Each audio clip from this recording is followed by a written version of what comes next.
오늘 명절이기 때문에 많은 분들이 고향에 내려갔습니다. 도시교회들은 이럴 명절에 좀 썰렁하지만 반면에 모처럼의 고향교회들, 농어촌 교회들은 얼마나 좋겠습니까? 교우들이 돌아와서 함께 예배하는 기쁨이 충만할 줄로 믿습니다. 그분들 모두 다 건강하게 잘 돌아올 수 있도록 여러분 기도해 주시고, 또 오늘 또 반면에 모처럼 또 모교회 찾아오신 분들이 계시는 것 같은데 환영합니다. 제가 일일이 이렇게 뵙지 못하는 걸 양해해 주시고 늘 하나님의 은혜가 여러분들과 함께 하시기를 바랍니다. 어느 책에서 본 글입니다. 하루하루 바쁘게 살아가는 사람이 있었습니다. 어느 날 아침 일어나 보니 담장을 타고 나팔꽃이 예쁘게 피어 있었습니다. 한동안 그 꽃을 바라보고 싶었지만 아침부터 급하게 처리할 일이 있어서 이따 저녁에 들어와서 보지 뭐 하고는 집을 나섰습니다. 일을 마치고 저녁에 들어와 보니 그렇게 예뻤던 나팔꽃은 이미 보기 싫게 오그라져 있었습니다. 다음날 아침 역시 나가려고 하는데 이번에는 예쁜 새들이 앞마당 나무 위에 앉아서 지저귀고 있었습니다. 그 소리가 얼마나 고운지 조용히 듣고 싶었지만 그날도 역시 급한 업무가 있어서 저녁에 와서 듣기로 하고는 집을 나섰습니다. 일과를 마치고 집으로 돌아왔을 때 새들은 그 나무 위에 더 이상 있지를 않았습니다. 이 이야기 끝에 이런 글이 실려 있었습니다. 꽃은 때를 놓치면 내일 아침을 기다리면 되고 새 소리는 새가 찾아오기를 다시 기다리면 되지만 사람은 놓치면 다시 돌아오지 않는다. 맞습니다. 어느 집사님이 직장에서 일하다가 갑자기 심근경색으로 급작스레 세상을 떠났습니다. 장례식장에서 그 부인 집사님이 너무나도 엉엉 울면서 그럽니다. 그날따라 출근하는 모습이 유난히 외로워 보여서 꼭 안아주고 싶었는데 아침부터 남사스러운 것 같아서 퇴근하고 돌아오면 안아주어야지 했는데 때가 있습니다. 모든 것은 그 때가 있습니다. 그 때란 바로 그렇게 느낄 때입니다. 그때 해야 합니다. 때가 되었습니다. 무슨 때? 우리가 서로 사랑하고 감싸 안고 돌아볼 때가 되었습니다. 더군다나 그것도 아주 자연스럽게 표현할 수 있는 때, 바로 설 명절을 하나님께서 우리에게 주셨습니다. 이번 설은 서로의 마음 깊숙이 묻어뒀던 따뜻한 사랑함과 애틋한 그리움을 표현해내는 축복의 명절이 되기를 소망합니다. 가족끼리 말이죠. 집안끼리 모이는 명절 왜 이렇게 모입니까? 왜 그렇게 힘든 길임에도 구말리를 멀다 하지 않고 찾아갑니까? 왜 늘 그래 바쁘다 하던 그 모든 바쁜 일정을 멈춰 세우고 모든 백성들이 다 쉬는 겁니까? 전통적으로 표현한다면 집안을 세우기 위한 역사이기 때문입니다. 명절은 단순한 휴가 기간이 아닙니다. 자녀손에게 집안의 뿌리를 가르쳐주고 집안을 지켜가는 관계와 훈련을 시키기 위한 것입니다. 힘들고 많은 시간과 재정을 투자해야 하지만은 이건 매우 중요한 집안의 역사입니다. 그래서 그런지 우리 집안이 어떤 집안인데 하는 사람들이 있습니다. 우리 집이 어떤 집인데 하기도 하죠. 맞습니다. 우리가 어떤 집안입니까? 우리는 예수님을 가정의 주인으로 호주로 모신 믿음의 집안입니다. 그러기에 우리는 모두 신앙의 명문 집안을 세워내야 합니다. 몇 대째 믿음의 집안이라는 것도 중요하지만 그보다 더 중요한 것은 실제로 믿음의 세계, 신앙의 세계 안에서 존경을 받을 만한 그런 신앙의 덕목들이 풍성한 겸허함과 은혜로움과 이해함과 따뜻함, 이른바 예수의 심장으로 사는 그런 겸손한 믿음의 집안을 우리는 세워야 하는 겁니다. 어떻게 세울까요? 행복한 믿음의 가정 어떻게 세울까요? 오늘 성경은 이렇게 말씀합니다. 여호와께서 집을 세우지 아니하시면 세우는 자의 수고가 헛되며 여호와께서 성을 지키지 아니하시면 파수꾼의 깨어있음이 헛되도다. 대개의 경우 어려운 상황을 이겨내며 성공한 사람을 일컬어서 자수성가했다라고 합니다.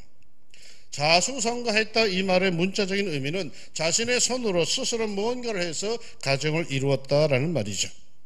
그런데 오늘 이 성경 말씀은 이 말을 뒤집어 놓습니다. 왜냐하면 사람은 자신이 노력해서 가정을 세우는 것처럼 생각하지만 그 이면에는 하나님의 역사하고 계시기 때문입니다. 다시 말해서 하나님이 하시지 않으면 자수성가도 없다는 것입니다. 그래서 오늘 말씀은 아주 단정적으로 이렇게 선언합니다. 여호와께서 집을 세우지 아니하시면, 집을 세우는 주체는 바로 여호와 우리 하나님이십니다.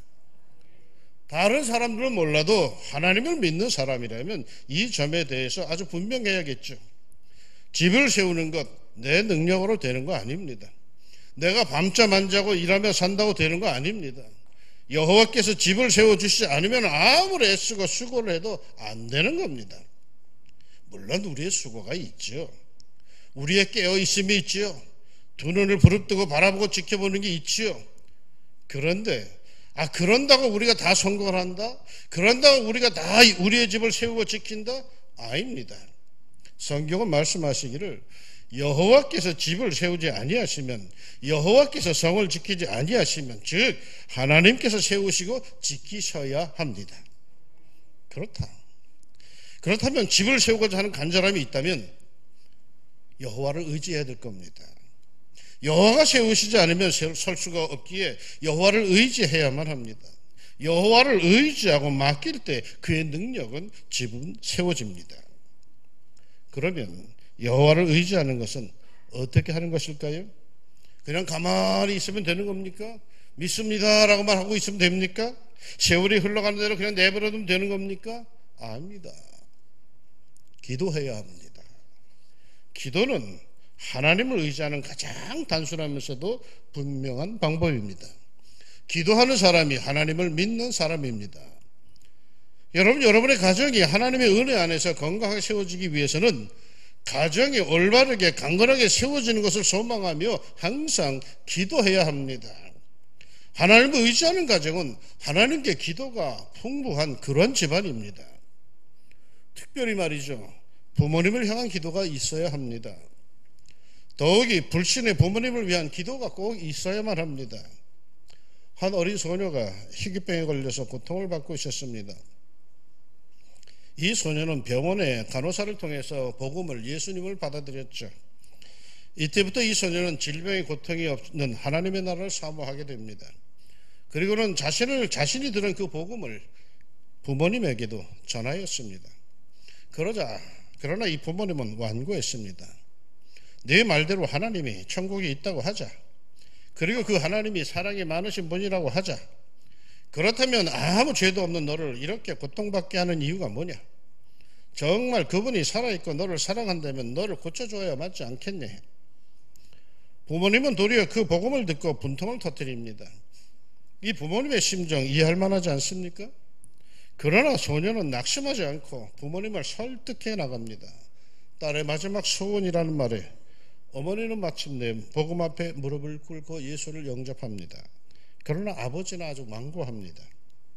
임종의 순간 이 소녀가 아버지를 향해 말을 합니다. 아버지, 이 땅에서는 늘 병원에 있느라 아버지와 행복하게 살지 못했지만 천국에서는 아버지와 행복하게 살고 싶어요. 제가 진실로 사랑하는 아버지를 천국에서 다시 만날 수는 없을까요? 예수님이 너희 아버지는 이 천국에 왜 안 오시니? 라고 물으시면 저는 뭐라고 대답을 해야 할까요? 숨을 헐떡이며 하는 이 말에 아버지는 마침내 눈물을 흘리면서 가녀린 딸의 손에 손가락을 걸며 약속을 합니다. 그래, 천국에서 만나 함께 살자. 그리고는 가장 행복한 얼굴로 세상을 떠나는 그 어린 딸을 바라봅니다. 우리나라의 대표적인 지성인이라고 하는 이어령 선생이 바로 그런 분들 중에 한 분이시죠. 불가지론자였던 냉철한 지식인 지성인이었는데 암으로 사경을 헤매면서도 아버지에게 예수를 전하며 기도하는 딸의 신앙에 복음을 받아들입니다. 죽음 앞에 있는 딸에게 소망과 기쁨을 주는 예수가 도대체 누군지 자신도 믿어보겠노라고 그 예수를 영접한 것이죠. 오늘 본문 1절은요, 여호와께서 집을, 가정을 세우신다고 말씀합니다. 이 집, 가정이 바로 서기 위해서는 무엇보다 여러분 먼저 부모가 바로 서야 합니다. 부모가 바로 서야 가정이 바로 섭니다. 그러기에 자녀 여러분의 부모님의 영혼과 믿음을 위해서 기도하십시오. 부모님이 하나님의 백성으로 끝까지 온전히 살아가시도록 기도하십시오. 오늘의 부모는 어제의 그 강한 부모가 아닙니다. 부모는 순간순간 세월에 의해서 부서져 가고 있습니다. 부모님의 몸과 마음과 영혼을 위해 늘 기도하시기를 축원합니다. 아울러 행복한 가정을 만들기 위해서는요, 자녀를 위한 기도도 있어야겠죠. 자녀를 위해 기도하라면은 부모들 중에 자녀를 위해서 기도하지 않는 부모도 있나요? 라고 반문하는 사람들이 꽤 있습니다. 그럴 겁니다. 자식을 위해서 염려하지 않고 자식을 위해 기도하지 않는 부모가 어디 있겠습니까? 그저 자녀께나 자녀들을 위해서 부모는 기도합니다.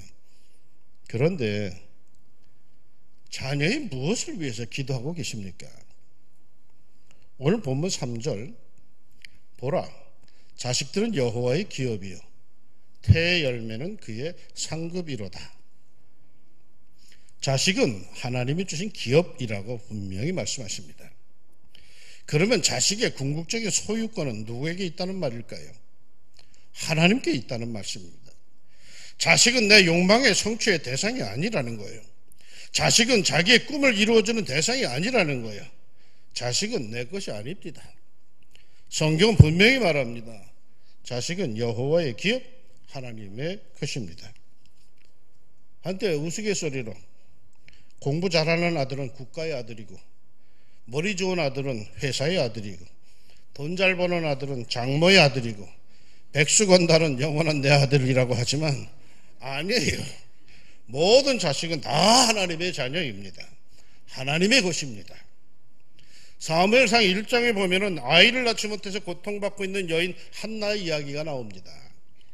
이 여인이 아이를 낳지 못하자 하나님께 이런 기도를 드립니다. 서원하여 이르되 만군의 여호와여, 만일 주의 여정의 고통을 돌아보시고 나를 기억하사 주의 여정을 잊지 아니하시고 주의 여정에게 아들을 주시면 내가 그의 평생에 그를 여호와께 드리고 삭도를 그의 머리에 대지 아니하겠나이다. 한나는 이 서원 기도에 따라서 드디어 아이를 낳고 젖을 때자 실로에 있는 여호와의 성막으로 그 어린 것을 데리고 갑니다. 그리고는 그곳에 그 아이를 맡깁니다. 이것은 말씀으로 아이를 양육하겠다라고 하는 강력한 의지겠죠. 이 아이의 삶의 소유권은 하나님에 있다고 하는 신앙 고백적인 행동이죠. 하나님은 이 여인의 고백을 믿음을 받으셨습니다. 그리고 그를 키우시는데 이스라엘의 가장 탁월한 지도자 중에 한 사람으로 키우십니다. 우리의 기도는 대부분 자녀의 건강과 축복을 위해서 비는 기도가 대부분이죠. 그런데 정작 우리가 말이야 믿음의 부모가 힘써 기도해 줘야 할 것은 내 자녀가 하나님의 뜻대로 사는 것 아니겠습니까? 나보다 더 하나님의 사랑을 받고 나보다 더 하나님께 충성하고 나보다 더 하나님의 축복 속에 살아야 하지 않겠습니까? 나보다 더 하나님의 사람으로 의젓하게 살아야 하지 않겠습니까? 이를 위해서 부모는 기도해 주어야 하지 않겠습니까? 뭐 세상에 사는 방법과 수단인가 이런 것들은 세상이 다 그래주지만 하나님의 자녀로서 복되게 사는 길은 그 부모가 기도해 주고 가르쳐 줘야 되지 않겠습니까? 자녀들을 위해서 그들의 영혼과 믿음을 위해서 기도합시다. 부모의 기도를 통해서 자녀들의 장래는 제대로 세워질 것입니다. 부모의 기도대로 자녀들의 앞길이 펼쳐질 것입니다. 부모의 기도 도움을 받지 못하는 자녀 얼마나 힘들겠습니까? 행복한 가정은 여러분 우연히 이루어지는 거 아닙니다. 정말 가치 있고 소중한 것들은 나름대로 노력할 때 얻어지는 것입니다. 행복한 가정도 결혼하면 세월이 가며 저절로 이루어지는 것 절대로 아닙니다. 가족 간에 노력이 있어야 합니다. 어떤 노력일까요? 각자 자기 나름대로 열심히 살아야 합니다. 부모는 부모대로, 자녀는 자녀대로 다 자기에게 주어진 일에 최선을 다해야 합니다. 그러면 다 될까요? 아닙니다. 가족 간에 기도가 있어야 합니다. 왜요? 그렇게 최선을 다한다고 가정의 행복이 이루어지고 지켜지는 것이 아니기 때문입니다. 하나님께서 세우시고 지켜주셔야 행복한 가정은 이루어집니다. 그렇게 행복한 가정을 이루기 위해서는 그 가정을 위한 기도의 파수꾼이 가정마다 있어야 합니다. 어느 교회 목사님께 들은 이야기입니다. 아주 괴팍한 남편을 둔 한 여집사님이 있었습니다. 남편에 대해서 하나도 자기 마음에 드는 것이 없었답니다. 담배를 끊으라니까 더 피우고, 술 조금 마시라면 아주 고주망태가 되고, 내일 교회 좀 가자 그러면 아예 이부자리에서 일어나지도 않았습니다. 그저 생각 같아서는 딱 이혼해버렸으면 좋겠는데 예수님께서 허락하지 않으니 그럴 수는 없고, 고민하다가 기도 중에 한 가지 생각이 떠올랐습니다. 그래서 새벽 기도 나올 때마다 남편의 그 고치고 싶은 부분을 들고 나와서 기도를 했습니다. 담배 끊을 때까지 남편의 담배와 라이터를 들고 새벽 기도에 나왔습니다. 술을 끊을 때까지 그 술병을 들고 교회에 나와서 기도했습니다. 그런데 놀라운 것은 가정을 지키기 위해 기도하는 이 집사님의 기도를 하나님이 들으시더라는 것입니다. 정말 유치하기 짝이 없는 행동이었는데, 그래도 하나님께서 세워주신 그 가정을 지키기 위해서 몸부림을 치니까 하나님께서 도와주시더랍니다. 내일부터 여러분의 물건 중에 하나가 새벽에 없어지면 그거 남편이나 아내가 또는 자녀가 들고 교회에 나와 있는 겁니다. 그렇게 되기를 바랍니다. 그러면 분명히 여러분이나 여러분의 가정은 변화될 줄로 믿습니다. 누군가 가정을 지키기 위해 기도의 파수꾼이 되어야 합니다.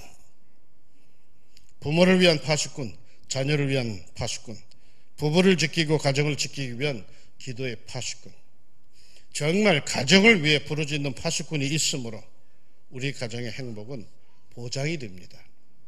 보세요. 마지막 말씀. 하나님을 의지하며 하나님께 기도하는, 그래서 하나님께서 세우시는 집안에 주시는 하나님의 약속과 비전, 이렇게 선포되어 있습니다. 보라, 자식들은 여호와의 기업이요 태의 열매는 그의 상급이로다. 젊은 자의 자식은 장사의 수중의 화살 같으니 이것이 그의 화살을 통해 가득한 자는 복되도다. 하나님께서 세우시는 집안, 자식들의 축복과 번영이 있을 것입니다. 그러기 위해 가족 간에 더욱더 기도해 줍시다. 행복한 가정은 가족 간에 서로 기도가 있어야 합니다. 하나님 중심으로 사는, 말씀 중심으로 사는 그런 가정이 되기 위한 기도가 있어야 합니다. 남편이 새벽에 몰래 일어나 기도하는 모습 아내가 봤을 때 어떤 생각이 들겠습니까? 한밤중에 아내가 없는데 어디 갔나 봤더니 거실에서 혼자 가정을 위해 기도하는 그 아내를 바라볼 때 그 남편의 심정은 어떠하겠습니까? 가정을 위해 끼어있는 기도하는 파수꾼이 있을 때 그 가정은 행복한 가정이 됩니다. 기도가 여러분의 가정을 살립니다. 그냥 바라보는 가정이 아니라 마음 깊이 서로를 위해 기도해 주는 가정, 그 가정을 하나님께서 이루시고 지키십니다. 기도로 더욱 행복한, 더욱 사랑이 넘치는 복된 가정을 이루시기를 우리 예수님의 이름으로 축원합니다. 기도합시다. 사랑하는 아버지 하나님, 명절 설입니다.